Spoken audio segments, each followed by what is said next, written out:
Bienvenue à nouveau. Nous sommes rejoints par Scott Ritter pour discuter de l'actualité. Scott Ritter est un ancien inspecteur des Nations Unies pour les armes, un officier du renseignement du Corps des Marines des États-Unis, et également un auteur. Merci beaucoup d'être revenu parmi nous. Merci beaucoup de m'avoir invité. Nous voyons la conférence sur la sécurité de Munich, qui était autrefois un forum très sérieux pour discuter de la sécurité internationale, mais qui semble s'être transformé en une sorte de cirque de posture et de bellicisme. Il y avait beaucoup de curiosité et d'attente autour du discours de Marco Rubio, surtout après celui de J.D. Vance l'année dernière, qui avait choqué les Européens. Je me demandais ce que vous aviez pensé du discours de Rubio en ce qui concerne l'orientation des États-Unis et le rôle de l'Europe dans ce nouveau monde.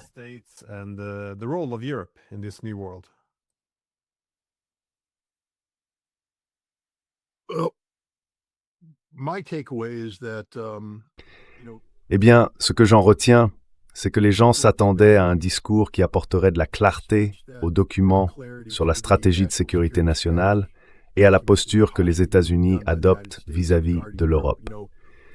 Il y avait là-dedans des déclarations très fortes, affirmant que l'Europe se menaçait elle-même d'une extinction existentielle, voire culturelle, ainsi que des commentaires laissant entendre que les États-Unis ne soutiendraient peut-être pas l'Europe à 100%, que l'Europe devrait adapter son comportement pour s'aligner plus étroitement sur la vision américaine, ce genre de choses.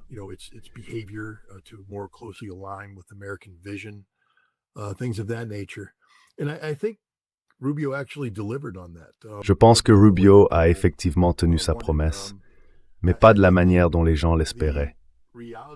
En réalité, Rubio affirme que le rôle de l'Europe est de renforcer la capacité de l'Amérique à se projeter comme une nouvelle puissance coloniale dans le Sud global, ce qui signifie que l'Europe sera désormais reléguée à un rôle subordonné.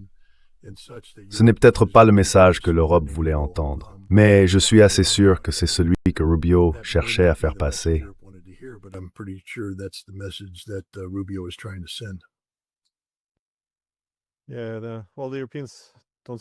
Eh bien, les Européens ne semblent pas ravis d'être laissés de côté cette fois-ci.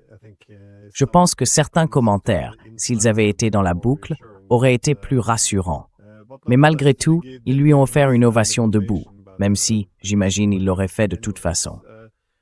Alors, que penses-tu de la manière dont il envisage la relation de l'Amérique avec les autres grandes puissances, que ce soit la Russie ou la Chine? Parce que tout le monde se souvient de cette interview qu'il a donnée au début de l'année dernière à Megyn Kelly, où il affirmait que l'unipolarité était terminée, qu'elle avait toujours été temporaire. Les gens se demandaient, « Tu sais, qu'est-ce que cela veut dire?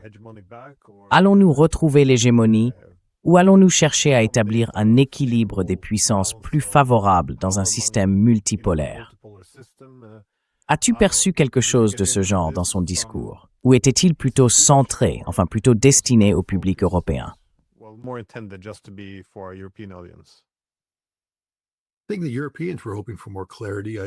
Je pense que les Européens espéraient plus de clarté, car les États-Unis envoient des signaux contradictoires. Je veux dire, soyons honnêtes, les États-Unis ne cherchent pas à instaurer un monde multipolaire.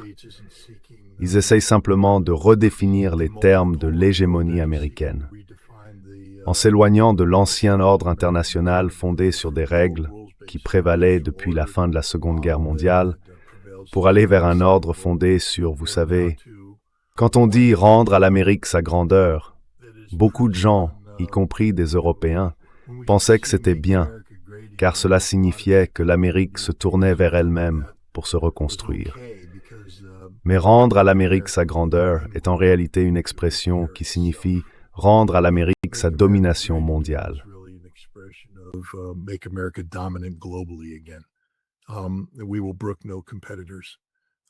Nous ne tolérerons aucun concurrent.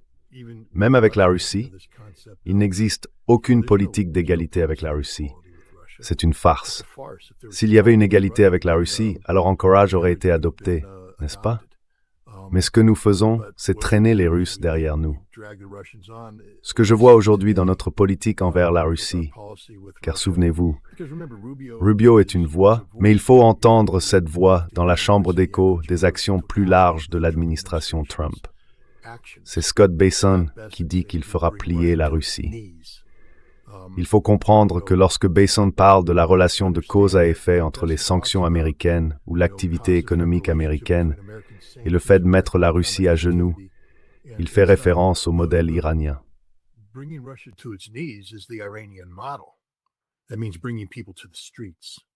Cela signifie faire descendre les gens dans la rue. C'est ce que recherchent les États-Unis. Et Rubio le sait, car il n'est pas seulement le secrétaire d'État, il est aussi le conseiller à la sécurité nationale. En tant que conseiller à la sécurité nationale, il a assisté à des réunions où la CIA évoquait le renforcement des sanctions visant l'énergie russe en donnant à l'Ukraine les moyens de frapper des sites énergétiques stratégiques russes. Le renforcement des capacités de l'Ukraine va au-delà de ces cibles énergétiques. Nous savons désormais qu'il inclut des frappes contre la résidence du président russe. Ce sont là les réalités qu'il faut garder à l'esprit lorsqu'on parle de la posture de Rubio.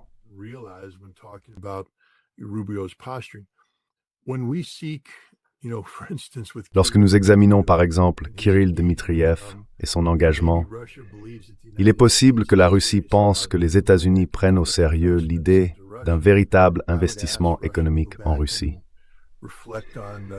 J'inviterai la Russie à revenir sur la visite de Joe Biden en mars 2011 et sur les déclarations qu'il a faites.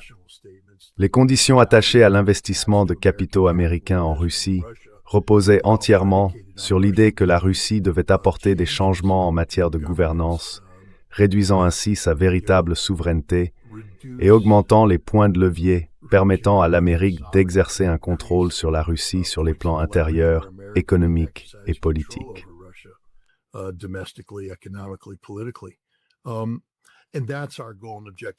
Et c'est notre but et notre objectif.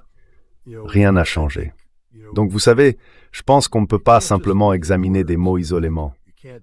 On ne peut pas se contenter d'un seul discours et dire voilà ce que ce discours signifie. Il faut regarder les mots et l'ensemble de ce qui se passe autour d'eux pour comprendre que les États-Unis ne font que jouer un grand jeu où nous ne sommes honnêtes avec personne, y compris l'Europe. Que les Européens croient qu'ils sont des alliés des États-Unis est une absurdité totale. Je me fierai davantage au comportement de Lindsey Graham envers la première ministre danoise qu'aux propos de Marco Rubio à la conférence de Munich.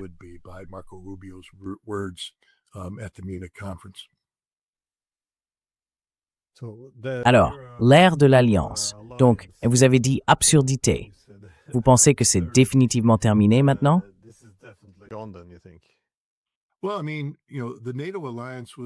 Eh bien, je veux dire, vous savez, l'alliance de l'OTAN était censée être un mariage, une union. Vous savez, je t'aime, tu m'aimes, nous allons vivre ensemble dans le bonheur.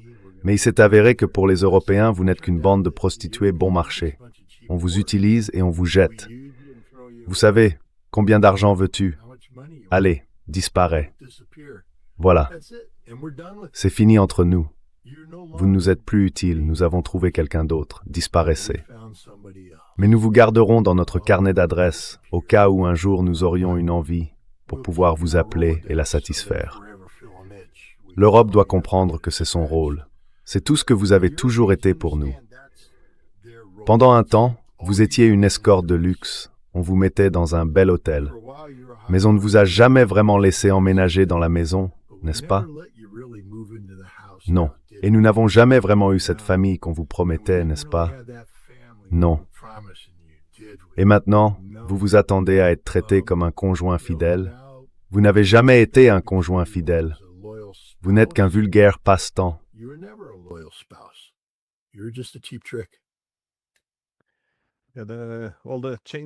Tous les changements dans la répartition du pouvoir. Pourtant, il semble que les Européens n'acceptent pas cela, que leurs intérêts se soient au moins divisés, soient devenus très divergents. À la place, on parle toujours de valeurs communes.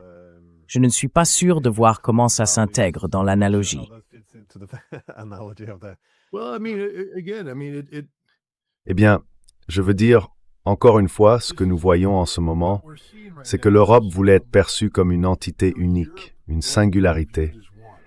Mais il s'avère que les États-Unis entretenaient plusieurs liaisons avec plusieurs partenaires, tout cela sous le couvert de l'Europe. Alors maintenant, nous voyons toutes les petites amies trompées se rassembler. C'est comme dans ces films où un homme a 7 petites amies et qu'elles se rencontrent toutes et commencent à parler de ce qu'il leur a promis, de ce qu'il leur a promis, de ce qu'il leur a promis. C'est injuste, c'est inéquitable, et c'est l'Europe d'aujourd'hui. Les amis, le monde n'est pas celui que vous croyez. Il ne l'a jamais été. Et vous avez joué le jeu. C'est l'autre chose que je ne comprends pas à propos de l'Europe. Je ne comprends pas l'hypocrisie. Au moins, le Premier ministre canadien a eu le courage de dire que l'ordre international fondé sur des règles était une farce. Et ils savaient que c'en était une. Ils ont simplement fait semblant tant qu'ils en tiraient profit. Et s'il y a une telle lucidité au Canada, il doit y en avoir autant dans le reste de l'Europe. Vous deviez savoir depuis le début que tout cela était grotesque. Vous deviez le savoir. Enfin, comment auriez-vous pu ne pas le savoir? Si vous êtes l'Allemagne et que votre partenaire, l'Amérique, votre partenaire bien-aimé, espionne votre téléphone, oh, demandez à Angela Merkel ce que ça fait d'avoir son téléphone écouté.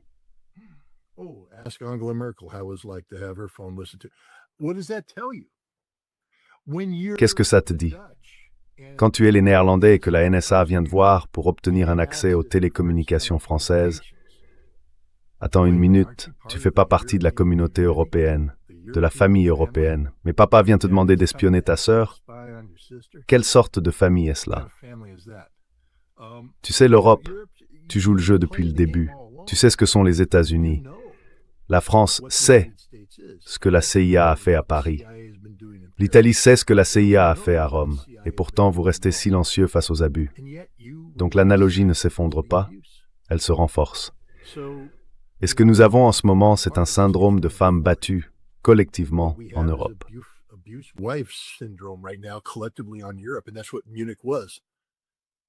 Et c'est ce qu'était Munich. Ça ne peut pas continuer comme ça. Nous l'avons compris, nous allons formuler des exigences. Nous allons faire « tu n'as rien, rien du tout ». Et nous nous en fichons. Nous envoyons Marco Rubio, il te lancera quelques mots qui ne veulent rien dire. Tu lui feras une ovation debout, et le lendemain tu réaliseras que ce n'était que des paroles creuses.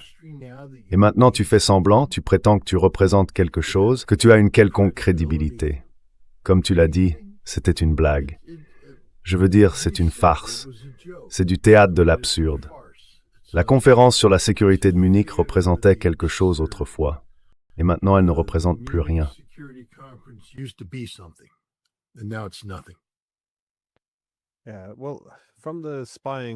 Oui, eh bien, depuis l'affaire de l'espionnage du téléphone d'Angela Merkel, à chaque fois qu'il y a un petit scandale et qu'on se rend compte que l'alliance n'est pas forcément ce mariage d'égal à égal, si l'on peut dire, le premier réflexe est toujours de détourner le regard, de faire comme si rien ne s'était passé, car sinon on crée trop de remous et de perturbations.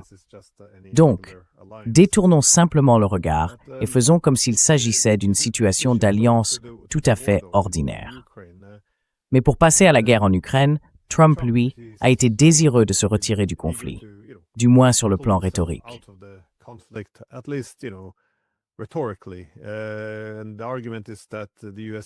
Et l'argument est que les États-Unis ne font plus partie de la guerre. En effet, si l'on regarde les armes ou l'argent qui ont été fournis, cela a été considérablement réduit. Mais dans quelle mesure les États-Unis sont-ils encore impliqués dans cette guerre par procuration avec la Russie? Parce que, par exemple, les drones que l'on voit au-dessus de la mer Noire, il semble qu'à chaque fois qu'il y a un drone américain, on puisse s'attendre à une attaque de drones ukrainiens contre les forces russes peu après. Alors quel est le niveau d'implication?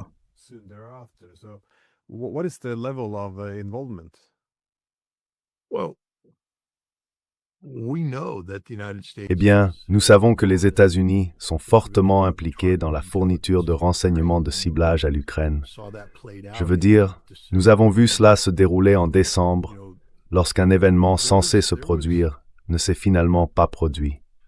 91 drones devaient frapper près du président russe, et cela devait être un acte d'intimidation de la part de Donald Trump. Un signal envoyé à Vladimir Poutine pour lui dire que ses jours étaient comptés s'il ne voulait pas coopérer avec nous. Cela a échoué, et les Russes sont au courant. Ils ont récupéré la puce et l'ont renvoyée intacte aux États-Unis, en disant « Qu'y a-t-il sur cette puce? Nous savons ce qu'elle contient, nous savons ce qu'elle montre. » Donc, vous voyez, la partie est terminée à ce sujet.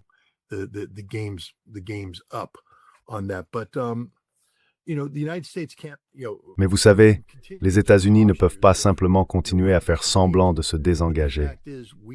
En réalité, nous sommes profondément impliqués dans le ciblage. La puce qui a été remise aux États-Unis le prouve. Grâce aux données qu'elle contient, les ensembles de ciblage portent une signature unique attribuable aux activités de renseignement du département de la Défense américain stationné en Europe. Ils prennent les données de renseignement et les transforment en paquets de cibles pour les missiles Tomahawk et d'autres missiles de l'OTAN, Scalp, Storm Shadow et maintenant leurs dérivés, qui sont remis aux Ukrainiens. Les drones d'attaque à longue portée construits en Allemagne par l'Allemagne utilisent ce renseignement fourni par les États-Unis, filtré par Palantir.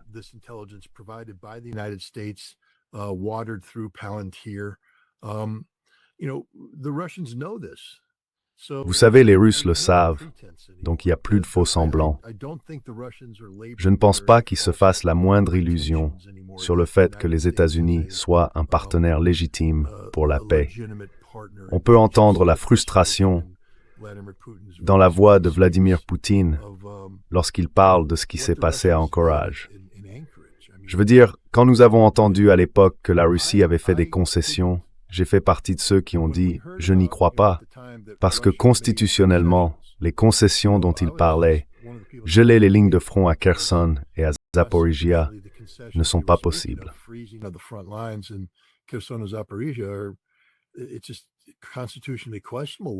Il est simplement constitutionnellement discutable qu'un président russe fasse cela. Or, les Russes n'ont pas précisé exactement quelles étaient les concessions, mais Sergueï Lavrov a déclaré « Nous avons fait des concessions très difficiles aux États-Unis. » Ce sont ses mots. Des concessions très difficiles aux États-Unis, dans l'espoir que les États-Unis étaient sérieux au sujet de la paix, que les États-Unis avaient dit « Voici les conditions nécessaires à la paix. » Et la Russie a répondu « Très bien, nous respecterons ces conditions. » Et ensuite, qu'ont fait les États-Unis?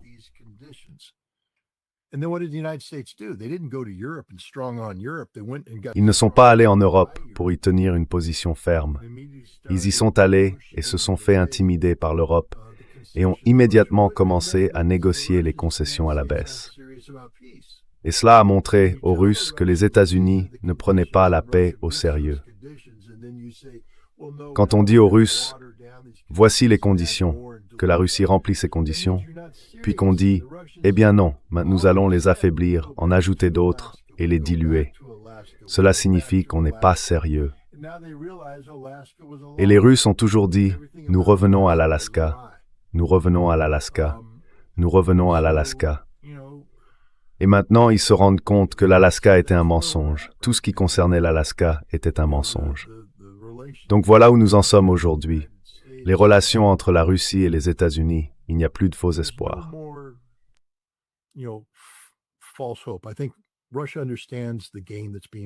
Je pense que la Russie comprend le jeu qui se joue.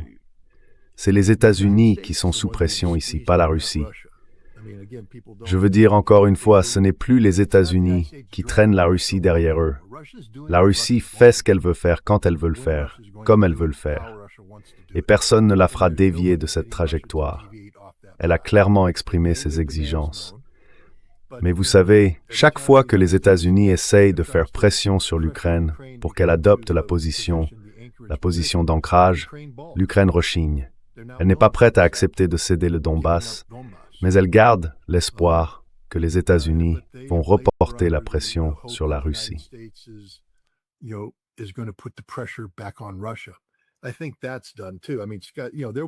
Je pense que c'est déjà fait aussi.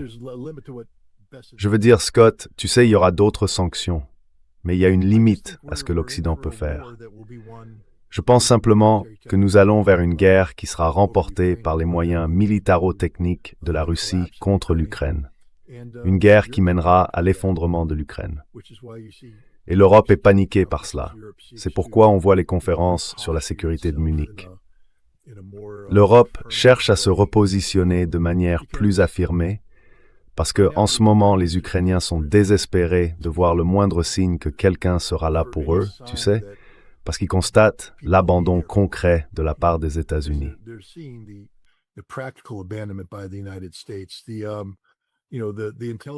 Vous savez, les renseignements qui ont été fournis, donc l'Ukraine va continuer à mener des frappes de drones, mais en réalité, chaque frappe de drone effectuée par l'Ukraine ramène l'enfer. Et c'est un échange que la Russie remporte de manière décisive. La destruction de l'infrastructure énergétique de l'Ukraine est presque totale à l'heure actuelle, et il n'y a pas de dégâts équivalents causés par l'Ukraine, même avec le soutien américain. Donc, je pense que ce que l'Europe essaye de faire, c'est de maintenir le plan britannique consistant à garder l'Ukraine dans le combat, en donnant l'impression qu'elle est prête à continuer seule avec l'Ukraine, même si les États-Unis se retirent.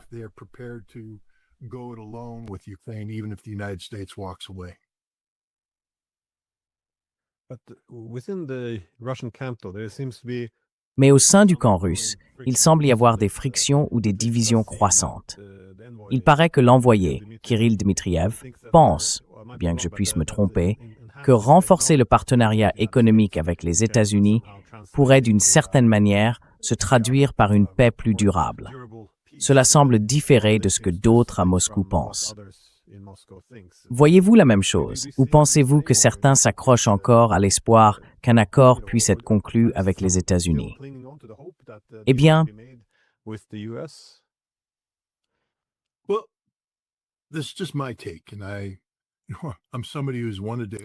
ceci n'est que mon point de vue, et je suis quelqu'un qui souhaite depuis longtemps interviewer Kirill Dmitriev pour lui poser précisément ces questions. Peut-être que ce que je vais dire va définitivement fermer la porte à cette opportunité. Mais Kirill Dmitriev ne parle pas au nom du gouvernement russe. Il n'est pas le gouvernement russe. Il a toujours été un outsider, recruté par Vladimir Poutine pour mener une expérience, et il a poussé cette expérience aussi loin que possible.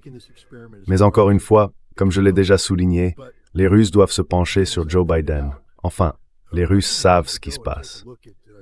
Ceux à qui je parle, qui se trouvent à l'opposé de Kirill Dmitriev, évoquent la guerre hybride, le danger des cinquièmes colonnes et ce qu'ils appellent la guerre mentale.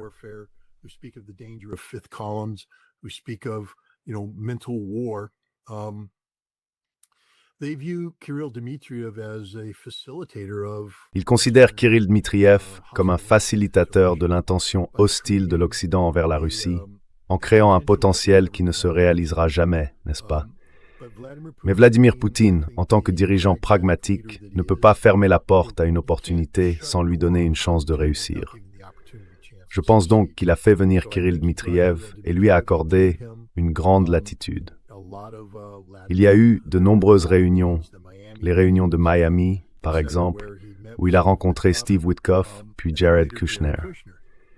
Mais si l'on ne comprend pas que Witkoff et Kushner ne sont qu'une façade, qu'ils n'ont ni le pouvoir de livrer quoi que ce soit, ni la capacité de le faire, alors c'est un processus qui ne mène nulle part, sinon à détourner la Russie de la voie nécessaire pour remporter cette guerre.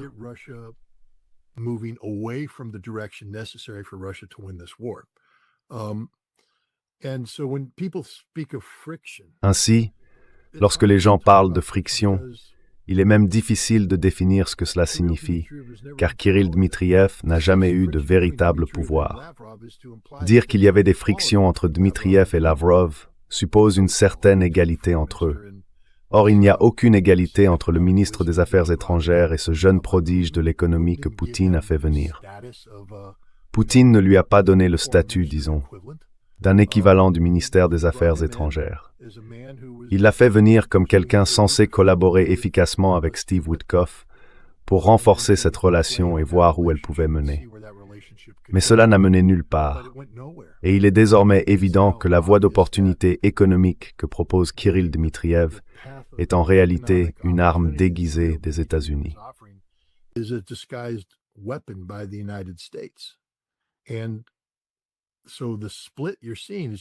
Ainsi, la division que vous observez n'est qu'une reconnaissance de la part des structures officielles du pouvoir russe du fait que tout cela n'est pas sérieux. Mais quelle est la base de pouvoir de Dmitriev? Sur quoi peut-il s'appuyer? Sur rien. Il n'a pas de ministère pour le soutenir. Il a un président qui l'a écouté, mais vous savez, encore une fois, c'est une voix isolée. Il n'existe pas de ministère de Kirill Dmitriev. Il y a Kirill Dmitriev, c'est tout. Et maintenant, il s'oppose au ministère de la Défense, au ministère des Affaires étrangères, au FSB, au SVR. Il s'oppose à tout le monde, à la véritable administration russe. On ne peut pas parler de division au sein de la Russie. Ce n'est pas une division. C'est simplement la réalité russe qui reconnaît, vous savez, les rêves chimériques d'un homme dont la mission a échoué.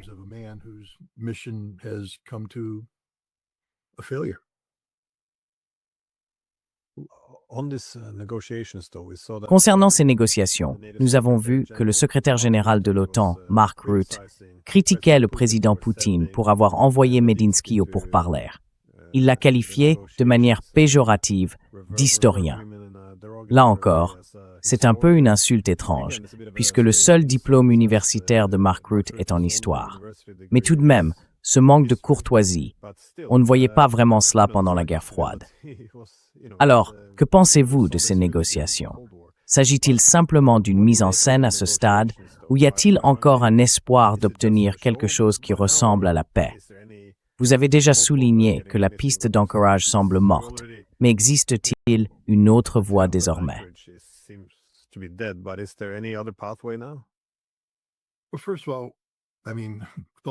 Eh bien, tout d'abord, je veux dire avec tout le respect que je dois à Mark Rutte, Medinsky est une personne très sérieuse. Vous savez, ce n'est pas mon rôle de m'immiscer dans la politique intérieure de la Russie, mais je suis des gens qui le font. J'écoute ceux qui discutent de ces sujets. Medinsky est considéré par beaucoup comme un successeur potentiel de Vladimir Poutine. Il est pris très au sérieux en Russie et il est pris très au sérieux par le président russe. Le président russe lui fait confiance. Ce n'est pas un simple historien, c'est quelqu'un qui, vous savez, pourrait un jour porter le poids du pouvoir exécutif. Et vous savez,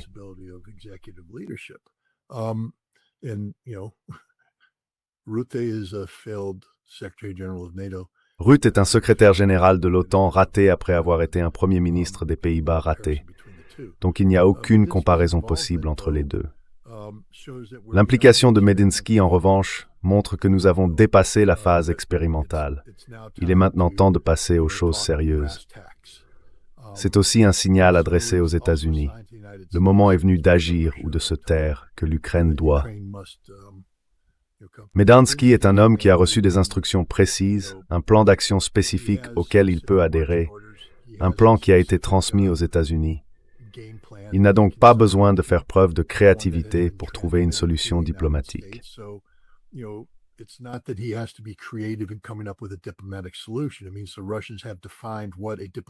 Cela signifie que les Russes ont défini à quoi ressemblera une solution diplomatique si elle est acceptable pour la Russie. Medinsky est là pour exécuter cela. Et il est temps pour l'Ukraine de, vous savez, passer à la caisse. Mais les Ukrainiens en sont encore à l'étape où ils pensent avoir un levier pour négocier. Et je pense que c'est là toute l'importance de Medinsky. Nous avons dépassé la phase expérimentale. Nous avons dépassé la phase du genre « il y a encore une marge de manœuvre ». Je pense que cela indique que c'est la position russe. Elle est gravée dans la pierre. Elle ne changera pas. Et vous voyez Trump dit, vous savez, que Zelensky ferait bien d'accepter l'accord. Quel accord? Eh bien, apparemment, il y a un accord sur la table que la Russie est prête à accepter.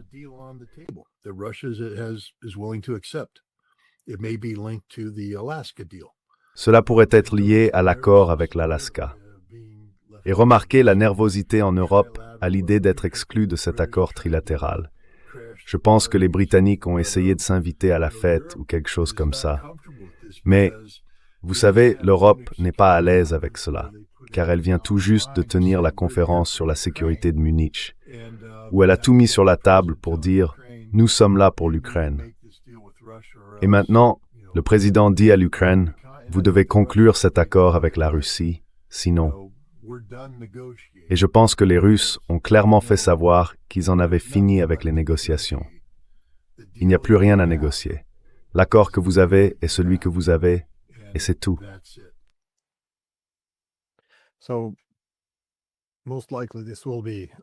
Il est fort probable que cela se résolve sur le champ de bataille. D'ailleurs, je veux dire, chaque fois que je parle à Mearsheimer, il semble perplexe. Je pense toujours qu'il pourrait y avoir un accord, mais cela va certainement se régler sur le champ de bataille.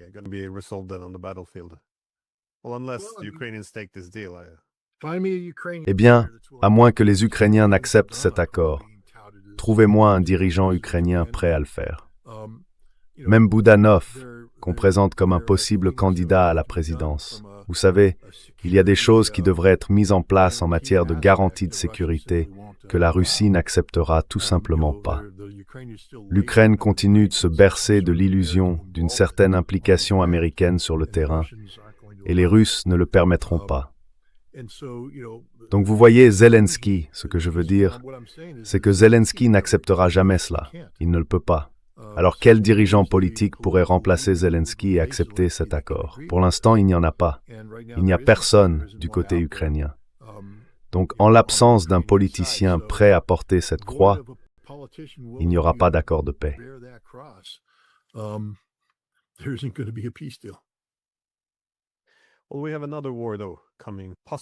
Eh bien, nous avons peut-être une autre guerre qui se profile. Je ne sais pas si je dois être soulagé qu'elle n'ait pas encore éclaté, car on dirait qu'ils sont simplement en train de se mettre en position. L'Iran a déclaré qu'il riposterait durement à toute attaque, et les États-Unis semblent renforcer leur présence militaire. Là encore, cela pourrait n'être qu'une pression politique, mais bien sûr, cela pourrait aussi être une préparation à une grande guerre. Qu'en penses-tu? Les États-Unis accumulent beaucoup de moyens. D'un côté, ils peuvent infliger de lourdes pertes aux Iraniens. De l'autre, ils placent aussi de nombreuses cibles dans la région. Comment penses-tu qu'une guerre de ce genre se déroulerait? Je veux dire, il y a déjà eu des simulations de guerre par le passé, mais ces choses-là ne sont pas toujours fiables. Eh bien,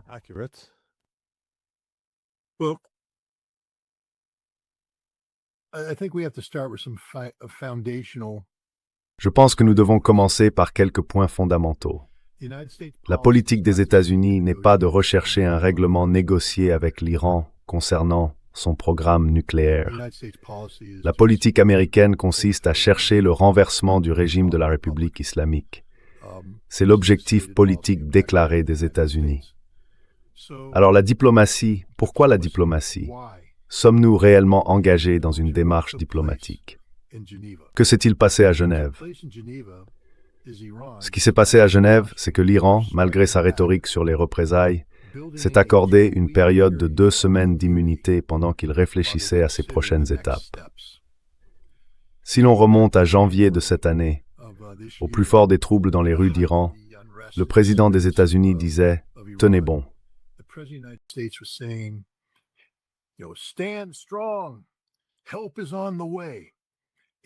L'aide est en route. Et tout le monde s'attendait à une attaque. Vous vous souvenez, le dégagement de l'espace aérien et tout ça.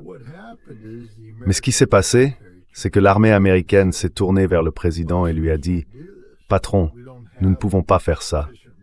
Nous n'avons pas les ressources suffisantes en place pour obtenir l'effet que vous souhaitez. La conséquence sera que l'Iran détruira Israël. » Et c'est pourquoi les Israéliens ont passé un coup de fil pour dire « Arrêtez ». L'autre conséquence, c'est que les champs pétrolifères d'Arabie Saoudite pourraient être dévastés. Alors les Saoudiens ont eux aussi passé un coup de fil pour dire « Arrêtez ». Et donc le président a arrêté. On lui a également dit que nous n'avions pas la capacité de nous défendre. Donc si l'Iran décidait de détruire les bases américaines dans la région, nous serions vulnérables.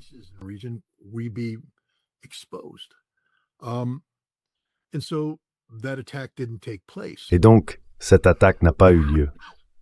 Mais ensuite, les États-Unis ont fait ce qu'ils font toujours. Ils ont dit, nous sommes prêts à engager des négociations avec les Iraniens. Pourquoi?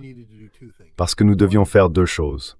Premièrement, nous devions réinitialiser les dynamiques internes que nous essayions d'instaurer à l'intérieur de l'Iran. Nous avions joué une carte et il fallait la reprendre. Nous devions redistribuer le jeu. J'appelle cela le facteur Starlink. J'essaye de publier un article à ce sujet, mais je dois trouver le temps de le terminer. Vous savez, nous parlons des questions liées à Starlink et de son importance. Mais de quoi parlons-nous vraiment? Revenons à 2005, 2006. Il y a un nom qui vous est peut-être familier. Jared Cohen.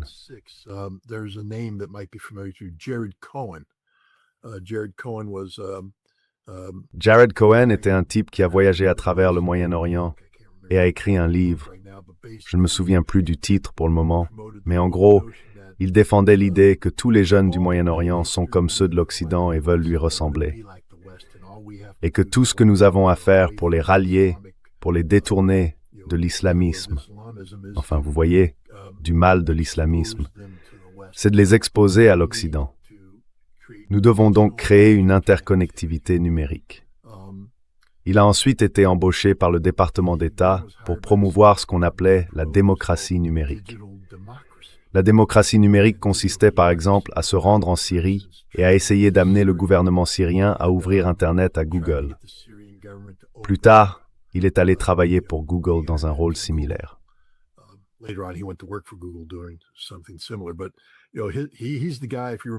Mais vous savez, c'est lui, si vous vous souvenez, pendant la Révolution verte de 2009, c'est lui qui a appelé Twitter et demandé à Jack Dorsey de ne pas l'arrêter pour maintenance, parce que le gouvernement des États-Unis avait besoin que Twitter reste ouvert afin d'assurer la connectivité avec les groupes d'opposition iraniens. C'est ça, la démocratie numérique.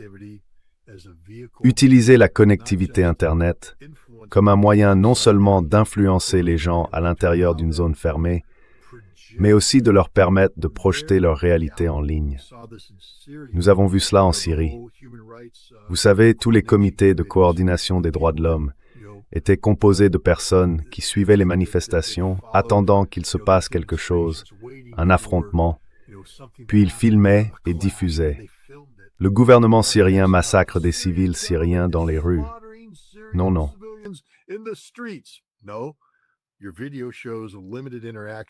Votre vidéo montre une interaction limitée, sans contexte, mais ils la diffusent et elle est reprise. Ils utilisent une connectivité similaire pour promouvoir l'idée que le gouvernement syrien utilise des armes chimiques et ainsi de suite. C'est cela la démocratie numérique, un outil de subversion. Avec l'Iran, le gouvernement a pris le contrôle de son Internet. Donc, nous avons dû trouver un moyen de contourner la capacité de l'Iran à appuyer sur l'interrupteur d'arrêt. Et Starlink a été cette solution. Nous avons vu l'importance de Starlink lorsque le département d'État a reconnu avoir déployé 7000 terminaux Starlink supplémentaires en Iran après l'incident de janvier pour rétablir la connectivité Internet pour certains groupes. Mais ce que nous savons maintenant, c'est que plus de 100 000 terminaux Starlink ont été envoyés en Iran. Plus de 100 000. Les Iraniens en ont arrêté des centaines, voire quelques milliers.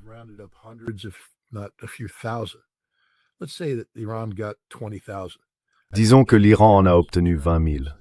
Cela signifie qu'il reste encore 80 000 terminaux en circulation.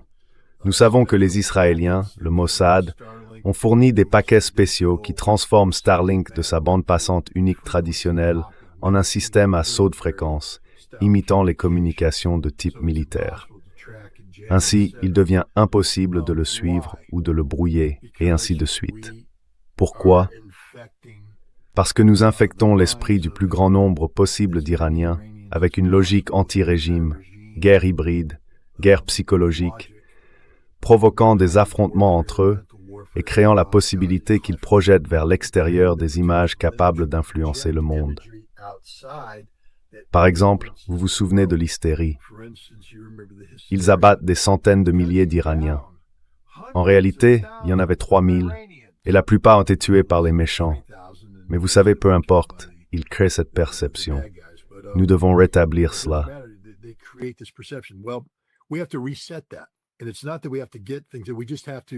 Et ce n'est pas que nous devions obtenir des choses. Nous devons simplement rétablir les conditions, de sorte que lorsque nous appellerons ces 80 000 personnes à se soulever et à incendier les villes d'Iran, nous soyons en mesure de les soutenir doublement. Premièrement, par une campagne militaire visant à réduire la capacité du régime à réagir, et deuxièmement, en donnant du pouvoir aux acteurs qui ne se sont pas mobilisés. Où était l'armée de libération du Baloutchistan pendant la révolution de janvier? Nulle part.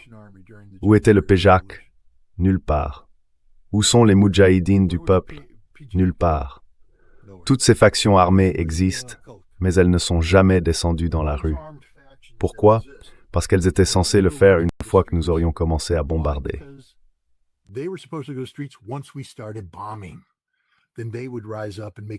Alors ils se seraient soulevés et auraient fait bouger l'armée pour renverser le régime une fois que nous l'aurions affaibli. Mais nous avons dû repartir de zéro. Nous n'avions pas assez de puissance pour atteindre cet objectif. Maintenant, pour mettre cette puissance en action, nous les déplaçons, comme tu l'as dit, nous déplaçons beaucoup de cibles vers l'Afghanistan, une région qui les rend vulnérables. Donc, ce qu'il nous fallait faire, c'était créer une fenêtre d'invulnérabilité. C'est de cela qu'il s'agissait dans la diplomatie. Nous nous sommes engagés dans des discussions diplomatiques, nous avons rencontré les Iraniens à Genève, nous avons conclu un bon accord. Je veux dire, eh bien, c'est un bon progrès. Les États-Unis parlent d'un cadre. Eh bien, J.D. Vance a refermé la porte à cela. Il a dit qu'il n'y avait pas de cadre. Le président a tracé une ligne rouge et les Iraniens ne vont pas la respecter, ce qui veut dire ce que cela veut dire. Au moins, il a été honnête. Mais les Iraniens ont l'impression qu'ils disposent de 2 semaines pour agir, créer quelque chose, puis revenir à la diplomatie. Lorsqu'ils reviendront, s'ils sont jamais autorisés à revenir, ils découvriront que les États-Unis ont déjà déployé en avant un bouclier de défense antimissile balistique que nous estimons efficace, suffisant pour affaiblir la riposte balistique de l'Iran, tout en projetant une puissance militaire capable de neutraliser la capacité de frappe et les forces de défense iraniennes.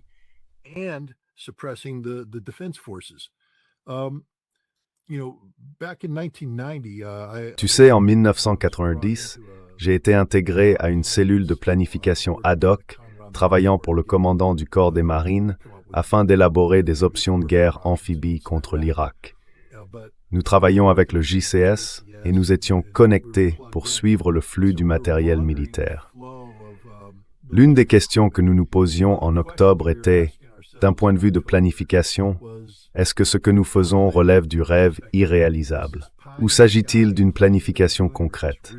Parce qu'il y a une différence entre faire un exposé sur des hypothèses et devoir se plier à la rigueur de la réalité, tu vois, puisque d'autres ressources sont en concurrence, etc.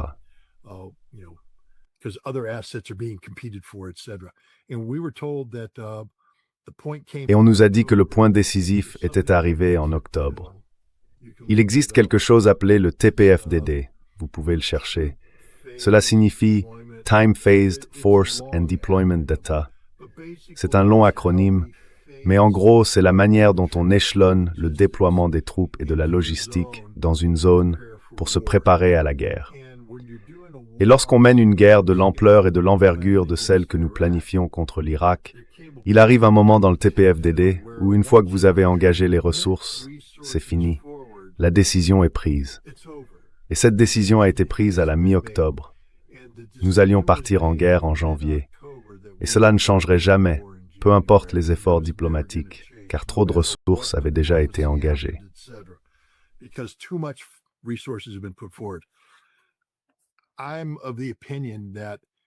Je pense que si ces avions s'installent réellement et que nous commençons à recevoir le carburant et les munitions associés au système de défense aérienne, alors nous aurons atteint l'équivalent de ce moment TPFDD d'engagement.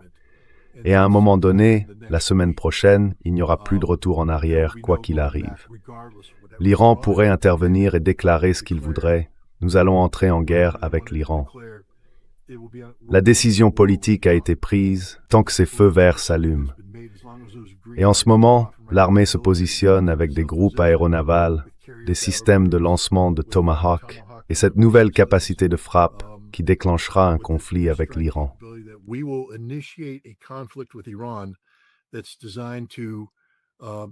C'est conçu pour freiner, cela ne peut pas complètement éliminer, mais cela peut ralentir leur capacité de riposte par missiles balistiques. Et nous allons le faire avec une campagne aérienne conçue pour ne laisser à l'Iran aucune fenêtre d'opportunité pour des tirs massifs. Ils pourraient réussir à dissimuler un lanceur et tirer 1 ou 2 missiles, mais ils ne pourront pas effectuer de tirs massifs, car nous serons sur eux avec des missiles, grâce au plan aérien que nous mettons en place. Donc, je pense que la guerre est inévitable. Je pense que la décision politique a clairement été prise. Il ne reste plus qu'à l'armée de donner le feu vert pour les derniers aspects.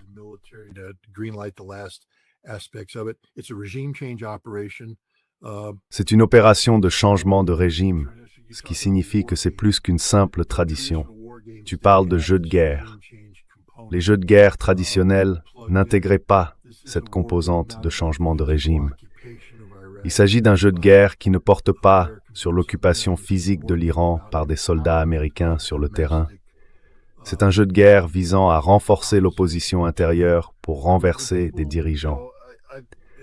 Tu sais, Nima Rostami, un Iranien qui était récemment en Iran, pense qu'ils n'ont pas la moindre chance.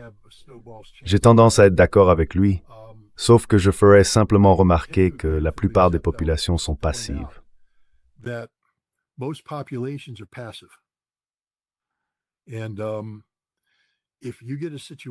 Et si vous vous retrouvez dans une situation où le gouvernement iranien est éliminé, et que vous devez alors compter sur une capacité de redondance qui ne s'est pas encore manifestée, où les forces de sécurité sont paralysées, réprimées, détruites, humiliées, et que vous vous réveillez un matin en pensant aller à une manifestation au centre de Téhéran pour exprimer votre soutien au gouvernement iranien, mais qu'en regardant dans la rue, vous voyez des pick-up blancs avec des militants du PJAK, des militants baloutches et des moudjahidines khalq rôdant, prenant le contrôle des carrefours, vous allez rester chez vous.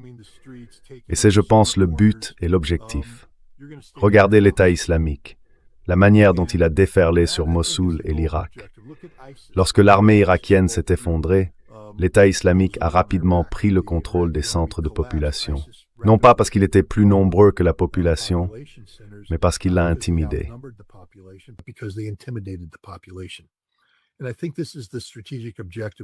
Et je pense que l'objectif stratégique des États-Unis est de créer des conditions dans lesquelles ces différentes factions militantes pourront s'emparer des villes iraniennes, renverser le gouvernement iranien et déclarer la République islamique morte. Ensuite, les États-Unis interviendraient avec le nouveau gouvernement iranien choisi par Jared Kushner pour prendre le contrôle. Qu'il réussisse ou non, je n'en sais rien. Mais je ne qualifierais pas cela de fantasme farfelu. Combien de personnes pensaient que le Venezuela s'effondrerait comme il l'a fait lorsque Maduro a été capturé? Combien avaient anticipé à quel point la CIA serait capable de pénétrer les élites politiques, militaires et économiques vénézuéliennes et de prendre le contrôle du Venezuela? L'idée que la CIA dormait au volant en Iran est absurde. Vous savez, il y a and through the board.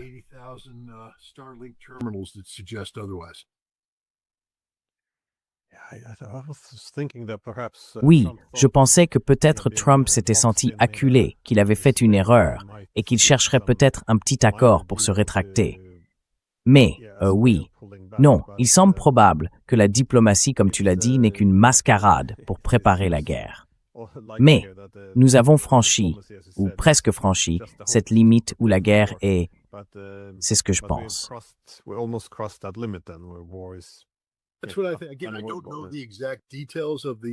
Encore une fois, je ne connais pas les détails exacts, parce que, vous savez, nous pouvons déplacer des escadrons à moindre coût.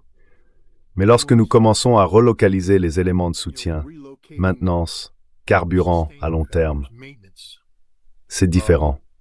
Si nous allons faire la guerre contre l'Iran, il s'agira d'un conflit qui pourrait durer plusieurs semaines. Nous avons besoin de munitions, nous avons besoin de carburant, nous allons tirer beaucoup de Tomahawk, donc nous avons besoin d'une capacité de ravitaillement en mer. Vous savez, l'Amérique a la capacité de mener un conflit mondial et durable.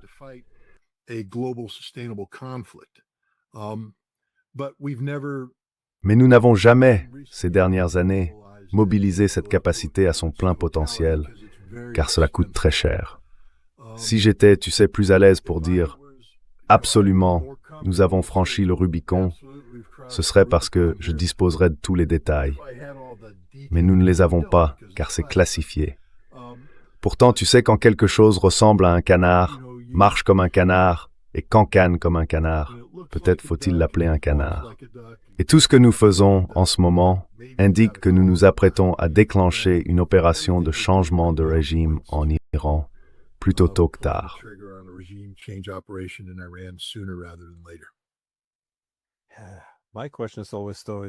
Ma question est toujours la suivante. Si les Iraniens voient que cela arrive, s'ils perçoivent une opération de changement de régime comme une menace existentielle, quelque chose qui pourrait désintégrer l'Iran, je me demande toujours s'ils attendront qu'une attaque survienne ou oui.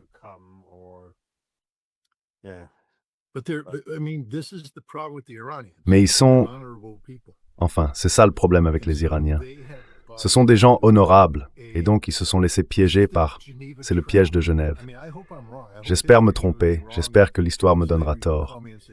Et 2 semaines plus tard, tu pourras m'appeler et dire « Scott, tu as dit ceci, cela et autre chose », et je répondrai « Eh bien, Glenn, je me suis trompé, je n'avais pas compris cela. J'aimerais que ça arrive. Je ne souhaiterais rien de plus que d'avoir tort et d'être humilié sur la scène mondiale si cela signifiait qu'il n'y aurait pas de guerre.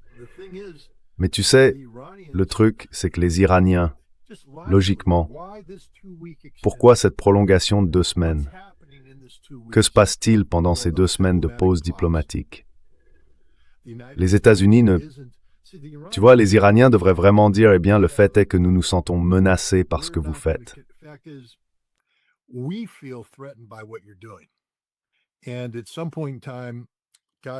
À un certain moment, l'article 51 pourrait devoir être invoqué en se référant à l'affaire Caroline, la décision de la Cour suprême, je crois, des années 1830 ou 1840, concernant les Britanniques qui avaient intercepté un navire américain, le Caroline, qui envoyait des munitions aux rebelles canadiens. Nous avions déclaré « Vous n'avez aucun droit de nous attaquer », et les Britanniques avaient invoqué la légitime défense préventive. La Cour suprême leur avait donné raison, et cela était devenu une pierre angulaire du droit international. Ainsi, les Iraniens pourraient simplement dire « Nous ne pouvons pas vous laisser accumuler une force militaire à ce niveau. Si vous atteignez un certain point, nous devons agir de manière préventive.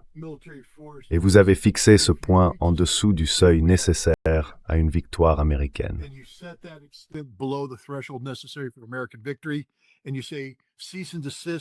Et vous dites « Cessez immédiatement le mouvement des forces, où nous devrons supposer de mauvaises intentions. Et comprenez que lorsque nous vous prendrons de vitesse, nous frapperons aussi l'Arabie saoudite. Nous irons jusqu'au bout. Ce ne sera pas une petite affaire. Nous partons du principe que vos intentions sont les pires. Nous nous engageons totalement.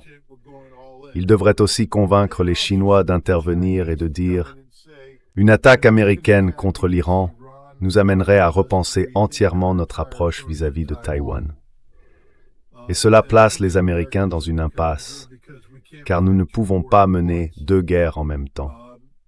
Des mesures doivent être prises. Les États-Unis, en ce moment, ont la possibilité de tout faire pour rendre cela possible.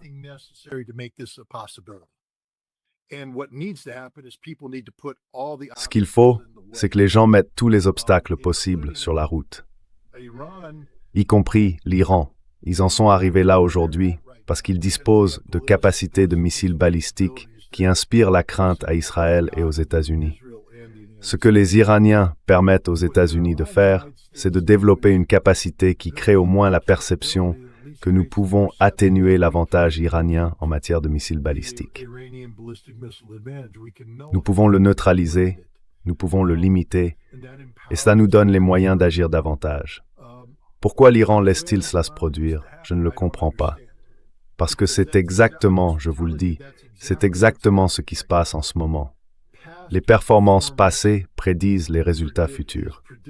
Nous avons agi, et vous savez, si nous avons déjà usé de perfidie une fois, nous le referons.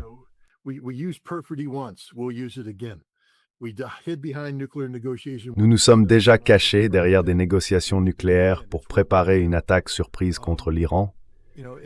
Nous le referons. C'est ce que nous faisons. Vous savez, donc, oui, soit l'Iran change d'attitude, soit il sera conduit sur la voie de sa propre destruction. Et la Chine doit le comprendre aussi. Je veux dire, la Russie également. La Russie est embourbée en Ukraine, donc je lui accorde un peu de répit pour le moment. Elle est déjà engagée dans sa propre lutte existentielle contre l'Occident collectif. Mais la Chine, vous savez, Donald Trump a dit qu'il voulait démanteler les BRICS. Et s'il parvient à détruire un membre des BRICS, que pensez-vous qu'il se passera ensuite? Combien de pays voudront rejoindre les BRICS à l'avenir? Aucun.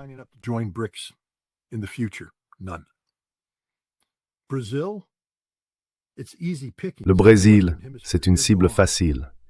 Ils sont dans l'hémisphère occidental, ils sont perdus. L'Afrique du Sud, personne ne viendra à sa défense. Donc nous avons simplement retiré le B et le S, et il ne reste plus que Rick au milieu.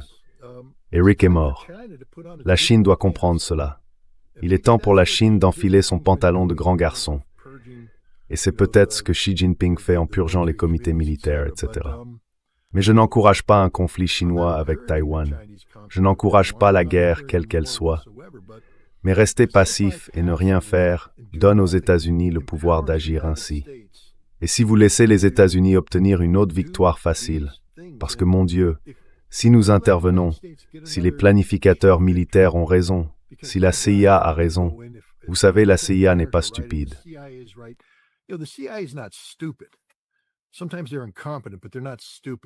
Parfois, ils sont incompétents, mais ils ne sont pas stupides. Ils doivent avoir une raison de croire qu'ils peuvent faire tomber le gouvernement iranien. Il doit se passer quelque chose à l'intérieur de l'Iran qui donne à la CIA la confiance nécessaire pour prendre cette décision. Quelque chose dont nous ne sommes pas conscients, une forme d'infiltration des Iraniens. Et nous savons qu'ils ont pénétré profondément. Les Israéliens ont profondément infiltré le gouvernement iranien, les services de sécurité iraniens, et ainsi de suite. Ils doivent donc avoir un certain niveau de confiance que si ce type de pression est exercé sur l'Iran, c'est le résultat attendu. Sinon, ils ne prendraient pas ce risque, car c'est un pari énorme. On ne peut pas jouer à ce niveau-là.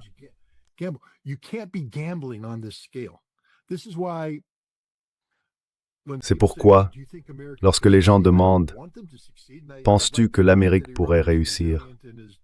Je ne veux pas qu'ils réussissent. J'aimerais croire que l'Iran est résilient, fort et déterminé comme il l'est. Mais j'observe le comportement des acteurs de ce côté-ci. Ce n'est pas du bluff. Ils avancent avec confiance et on leur dit des choses qui semblent reposer sur certaines réalités dont nous, le public, ne sommes pas conscients. À propos de la fragilité de la gouvernance iranienne, de la fragilité de la capacité de l'Iran à résister aux pressions qui vont s'exercer sur lui. Nous savons que leur économie est très vulnérable à la manipulation. Nous avons vu Glenn Diesen déclencher les perturbations de décembre et janvier. Il peut les déclencher à nouveau à volonté.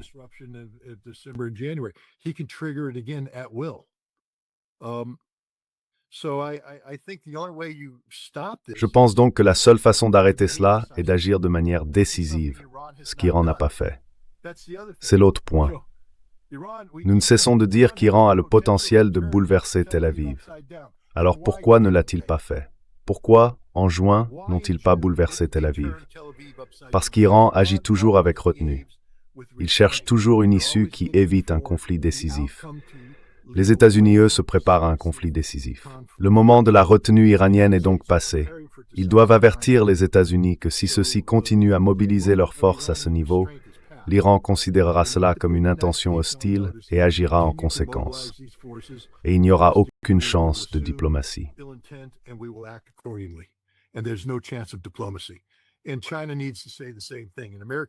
Et la Chine doit dire la même chose. Une action américaine contre l'Iran nous amènera à réexaminer l'ensemble de notre approche vis-à-vis de Taïwan.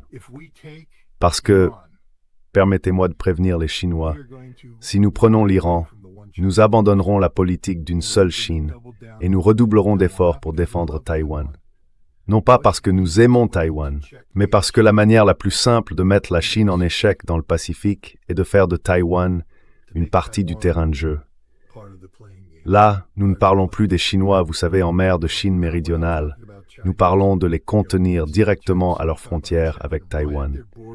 C'est la réflexion qui domine actuellement à Washington, D.C. Voilà où nous en sommes.